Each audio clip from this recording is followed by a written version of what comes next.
Ballmastrz 9009 wrapped up its second season on Adult Swim, and rather than asking important questions like, should I stock up on supplies for the coronavirus, did I leave the napkins inside the toaster again, or at what point did my life begin to spiral so far out of control that I began to use bacon as toothpaste, I instead found myself wondering, wait, what is this show? Well, Ballmastrz is the story of the worst team of murder dodge footballers ever, starring a 12-year-old boy who wears Master Shake as a codpiece in a post-apocalyptic wasteland ruled by an omnipotent naked Ken doll. And once I figured that out, I was left with one question. Well, several questions, but more importantly, how did I not find out about this sooner? But before we begin, I must point out that this show, and by proxy, this video, is not for kids. The first thing that you'll notice is the art style of the main characters. Honestly, I didn't really like the look very much when I first started. Most of the people all look like high schoolers after they get their first how to draw manga book. And that sounds pretty harsh, but I've grown to like the style, as I believe that this was an intentional choice, especially when looking at Dee Dee, or Gaz with her helmet on, or this guy, who is such an anime parody! Ah!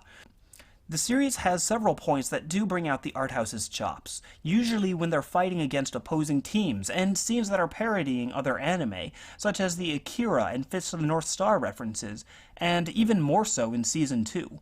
In the end, the stilted, wonky art for the main characters kinda works for the team's position in the show. Being the unloved underdogs, this is the team of the rejected scraps, and I like how the characters' look represents that. Another thing to note is the relative frequency of lacking animation, which on one hand pushes the manga aesthetic, and on the other is cheap. I totally understand if that's a negative for viewers, but in the end it didn't bother me too much. All in all, it kinda works, especially as an Adult Swim show. I'd say that it stands out in a fun way. Now, the style shifts completely once the characters get into the heavy action, usually during the murder foot dodgeball game. The style shifts into a mostly monocolor palette with heavy use of ink for shading and action lines. This gives a weight to what is going on as they stretch and move in a way that I find to be really enjoyable to look at. I found these scenes to be visually unique, even if not conventionally beautiful, but that's exactly what it was aiming for, and pulls it off well. One of my favorite moments of this is when Dee Dee is laying the pain on a biker gang. This really was a fun scene, and it even feels like the artists enjoyed it too. The movements during these moments really are a highlight when they go all out. Now what about the characters themselves? While the team, known as the Leptons, consists of 8 characters, only 3 of them are really center stage. 3 others are minor, and the last 2 being even less than that. Lowest on the totem pole are Lulu and Bob, who are easily the most forgettable, specifically because they don't talk. They don't have any character-specific episodes, at least not until Season 2, and are just kind of there. Still, they have their moments. Well, moment. One each. But for the most part, they're kinda like that inedible fruitcake at the Christmas party, where someone brought it out of tradition but nobody ate it, and honestly it is there, but is it really? Like, really? I don't know. Then there's Dee Dee and Leto, and they don't get too much time to talk, but they are interesting contrasts to the team and to each other. Leto is extremely lethargic and melancholic, and he can barely bring forth the effort to care about anything. At least they're not throwing stuff at us again. Ouch. And Dee Dee is the cute, affectionate anime girl who goes completely psycho at the drop of a hat. Hands off my boyfriend! And if I'm being perfectly honest here, she's like 90% of the reason why I got into the series in the first place. What can I say? I like green hair. Ooh. Oh. Anyway, I honestly think that Dee Dee has a lot more potential than she gets screen time. On that note, her shtick could get old, but for how little we see of her, I'm always glad when she pops up. Next up is Flip Champion, aka the bouncing 12-pack wearing a spiked traffic light for a helmet who attacks with his mystically empowered umbilical cord. Seriously, how did I not hear about this show? So, being a limbless pack of abdominals, the creative team took all the money they saved on drawing more than a single frame and put it into a big ol' sack specifically spent on his super attack, which is funny that he has the most detailed moment of the entire show, and they make sure to milk this scene for all it's worth. But the rest of the time he's literally a single frame bouncing around the screen like a JPEG. Look, I can make him walk to the store, or to the movies, or to the strip club where I'm not allowed within 500 feet anymore. Wow!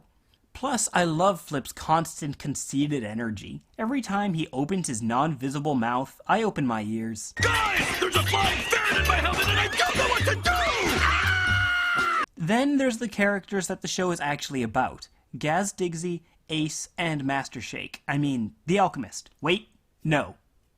Baby Ball, that's his name. Yeah, Baby Ball.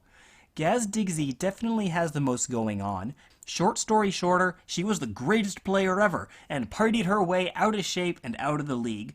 Now her only way back into the game and back onto her old team is to get the Leptons to win a single game, which is pretty funny, as that is both a very low bar to achieve and also a virtually impossible task.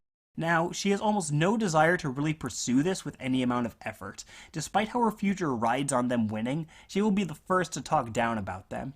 She occasionally shows some sort of kindness towards Ace, but is also just as likely to ditch him. Yeah, you seem totally normal, not weird at all right now. You know, if you ever need to talk about anything, I'm always here to walk you over to someone who gives a shit. Now, Ace is the enthusiastic youth orphan who wants to be just like his hero All Might. I mean, Gaz Digsy.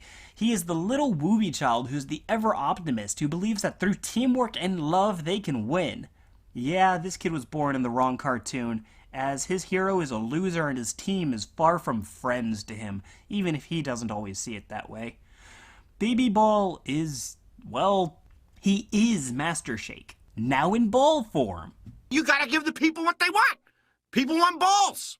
Unlike Ace, he takes to the fame like a moth to the flame. He loves the attention and talks like he is the hottest hotshot to ever be a ball. Yet, as the bottom banana amongst bottom bananas, nobody really pays his whining any mind. If you're suggesting that your performance tonight lacked cojones, I'll strongly agree. Lastly, while not a part of the team itself, is the recurring character of Kraar, mighty ruler of the wasteland and immortal cyborg demigod. He's actually keeping humanity from destroying itself through the hosting of the game. Plus, this guy has a lot of potential for world building, as he knows many things from the past that have been lost to time. Nevertheless, he's always a lot of fun when he shows up, and I love his voice. You're always my favorite player, Gaz. Skill, style, charisma, the whole shebang. But along with the good, you also got the bad and the ugly. Oh yeah, that's the stuff. As far as omnipotent naked cyborgs who make people fight in a sport for his amusement, he's actually a pretty decent dude. It just goes to show that not all heroes wear pants. Now, with all the pieces in place, what of the story itself? I felt that the show was the most fun when it was more sequential rather than the one-offs. The one-offs still do add to the characters and mix in some variety, but at the same time they don't really go anywhere. If anything, there is Gaz's growing respect for Ace, but it's only the beginning and end of each season that really moves forward with any form of plot. The writing and voice work, I would say, is the show's highlight. I enjoy each character's distinctive voice, as even reading out their lines, there's a very good chance you could tell which character is saying what just by their word choices. That is, of course, assuming they speak at all. Another big draw for me is the use of both the apocalyptic setting and its anime inspirations. This show really oozes its love for anime, without relying too heavily on references. It captures a lot of the essence of the medium, and parodies it affectionately. You don't have to get the references to know what's going on, but it helps to understand the surrealness sometimes.